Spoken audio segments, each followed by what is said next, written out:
CPM-ന്റെ കണ്ണൂർ ജില്ലാ സെക്രട്ടറിയായി തെരഞ്ഞെടുക്കുമ്പോഴാണ് സർക്കാർ സർവീസിലുള്ള IAS ഏരിയയായിരുന്നു KKR-നെ പുകഴ്ത്തി ഒരു പോസ്റ്റ് ഇടുന്നു, ആശംസകൾ നേരുന്നു. അത് വലിയ വിവാദമായിട്ടുണ്ട് രാഷ്ട്രീയത്തിൽ. അത് അധികം സോപ്പിടുന്നതാണ് കെ മുരളീധരൻ പറഞ്ഞത്. യഥാർത്ഥത്തിൽ അങ്ങേയറ്റ ദൗർഭാഗ്യകരമായിട്ടുള്ള ഒരു നിലപാടാണ് യൂത്ത് കോൺഗ്രസിൻ്റെ ചില നേതാക്കന്മാർ മുതൽ ഏറ്റവും ഉയർന്ന തലത്തിലുള്ള നേതാക്കന്മാർ ഉൾപ്പെടെയുള്ളവരെടുക്കുന്നത് എന്ന് പറയാതിരിക്കാൻ വേണ്ടി വയ്യ. ഇപ്പം ഞാൻ മുഖ്യമന്ത്രിയുടെ പ്രൈവറ്റ് സെക്രട്ടറി ആയിട്ട് പ്രവർത്തിക്കാൻ തുടങ്ങിയിട്ട് 4 വർഷത്തോളം ആകാൻ വേണ്ടി പോകുന്നു. ഈ 4 വർഷത്തിനിടയിൽ എന്നെ വ്യക്തിപരമായി അധിക്ഷേപിച്ചുകൊണ്ട് നിരവധി മാധ്യമ വാർത്തകളും പ്രചരണങ്ങളൊക്കെ വന്നത് നിങ്ങളുടെ ശ്രദ്ധയിലുണ്ടാവും. ഏതെങ്കിലും ഒരു ഘട്ടത്തിൽ ഏതെങ്കിലും ഒരു വിഷയത്തെക്കുറിച്ച് രാഷ്ട്രീയമായ ഒരു അഭിപ്രായം ഞാൻ പറഞ്ഞിരുന്നു. മുഖ്യമന്ത്രിയുടെ ഓഫീസിൽ പ്രൈവറ്റ് സെക്രട്ടറി ആയിട്ട് പ്രവർത്തിക്കുന്ന സമയത്ത് ഒരു സർക്കാർ ഉദ്യോഗസ്ഥൻ എങ്ങനെയാണോ പെരുമാറേണ്ടത് അതുപോലെ തികച്ചും പ്രൊഫഷണലായിട്ടായിരുന്നു ആ ചുമതല ഞാൻ നിർവഹിച്ചു കൊണ്ടിരുന്നത്. സ്വാഭാവികമായിട്ടും മന്ത്രി ഓഫീസുകളും സർക്കാരിൻ്റെ ഭാഗമായിട്ടുള്ള സെക്രട്ടറിമാർ, ഡയറക്ടർമാർ, അതുപോലെ തന്നെ വിവിധ ചുമതലകൾ നിർവഹിക്കുന്ന IAS ഉദ്യോഗസ്ഥർ, അവരോടുമെല്ലാം ദൈനംദിനമായി കാര്യങ്ങൾ ചർച്ച ചെയ്യേണ്ടി വരും. അവരുടെ അഭിപ്രായം കേൾക്കേണ്ടി വരും. നമ്മുടെ അഭിപ്രായം അങ്ങോട്ടേക്ക് പറയേണ്ടി വരും. അങ്ങനെ പരസ്പരം സഹകരിച്ച് പ്രവർത്തിക്കുന്ന ഒരു സംവിധാനമാണ് മന്ത്രി ഓഫീസും സർക്കാർ സംവിധാനത്തിൻ്റെ ഭാഗമായിട്ടുള്ള ഉദ്യോഗസ്ഥ വൃന്ദവും തമ്മിലുണ്ടാവുക. ഇപ്പോൾ സ്വാഭാവികമായും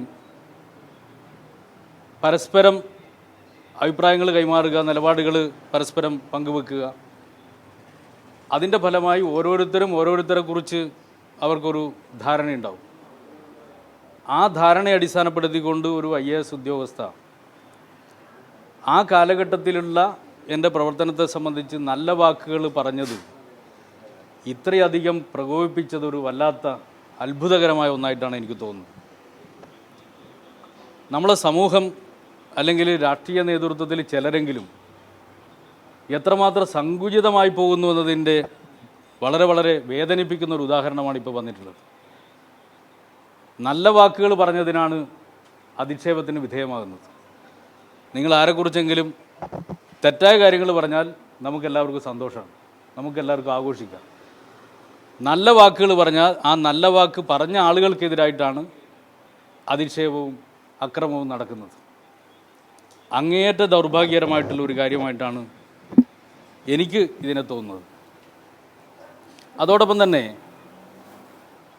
ഈ ഒരു ആക്രമണം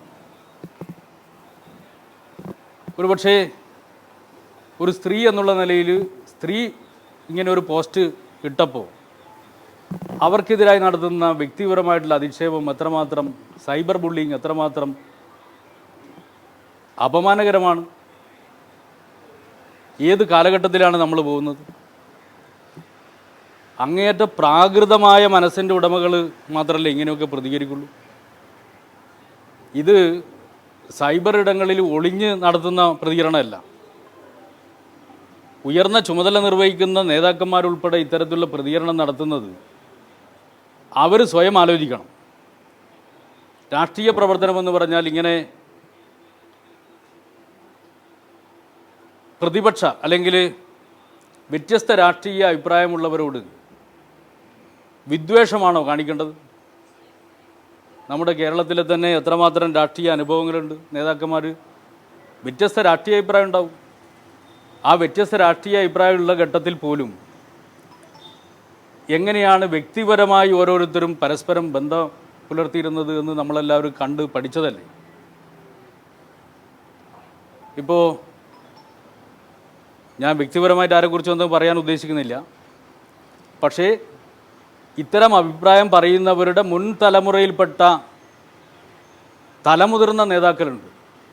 ആ നേതാക്കൾ രാഷ്ട്രീയ എതിരാളികളോട് കാണിച്ചിരുന്ന പരസ്പര ബഹുമാനം എന്തായിരുന്നു എന്നുള്ളത് സ്വയം പഠിക്കുന്നത് നല്ലതായിരിക്കും.